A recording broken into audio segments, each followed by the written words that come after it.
Hello বন্ধুরা, good morning. সবাই কেমন আছো? আমি তো খুব ভালো আছি। আশা করি তোমরা সবাই ভালো আছো। আমি দেখো বাড়িতে বানিয়েছি চিকেন পকোড়া। আমি সঙ্গে নিয়েছি বেসন, তারপর বেসনটাকে ভালো করে জল দিয়ে গুলিয়ে নিয়েছি।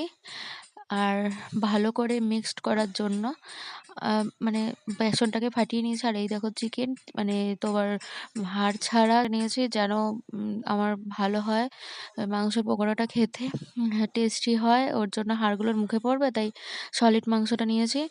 আর একটু জল দিয়ে দিলাম বেসনটা গোলানোর জন্য। বেসনে হালকা পরিমাণের একটু নুন নিয়ে নিয়েছি, আর একটু কালো জিরা নিয়েছি, আর এখানে জিরে গুঁড়ো করার জন্য জিরেটা ভেজে নিয়েছি, আর একটু মশলা ভেজে নিয়েছি। আর সঙ্গে কাঁচা লঙ্কা, পেঁয়াজ, আর হয়েছে আদা কুচি নিয়ে এগুলো, দেখো রসুন নিয়েছি, একটু পেঁয়াজ নিয়েছি, সব কিছু আমি মিক্সড করে নিলাম। নিয়ে এখানে দেখো ওই মশলাগুলো করেছিলাম সেগুলো গুঁড়ো করে নিয়েছি, করে ওই বাটারটার মধ্যে দিলাম, মানে বেসনের যে গুঁড়োটা বাটার করেছি সেই বাটারটার মধ্যে দিয়েছি। দিয়ে দেখো মাংসটা ভালো করে, মানে পুরো মেখে নিয়ে ওটাকে আমি ভাজছি। দেখো কত সুন্দর হয়েছে, খেতেও খুব টেস্টি হয়েছিল। যারা যারা মাংস পকোড়া বাড়িতে সিম্পলভাবে খেতে চাও, বাজারে কিনতে গেলে প্রচুর দাম আর সেভাবে টেস্টি হয় না।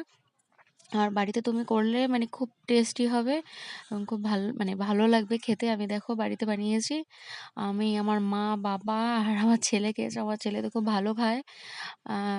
মাংসের মধ্যে হাড় না থাকলে তো খেতে ভালো লাগে, আর আমার ছেলে সেটা খেয়েছে। দেখো কত সুন্দর সেদ্ধ হয়েছে, হালকা আছে ভেজে নিয়েছি। আর খুব সুন্দর, মানে খুব মচমচে হয়েছিল। বাড়িতে এইভাবে খাবে বানিয়ে। হ্যাঁ, যদি আমার ভিডিওটা ভালো লাগে, লাইক, শেয়ার এবং কমেন্ট করবে। নমস্কার, ধন্যবাদ, সবাই ভালো থাকবে। আমিও খুব ভালো আছি।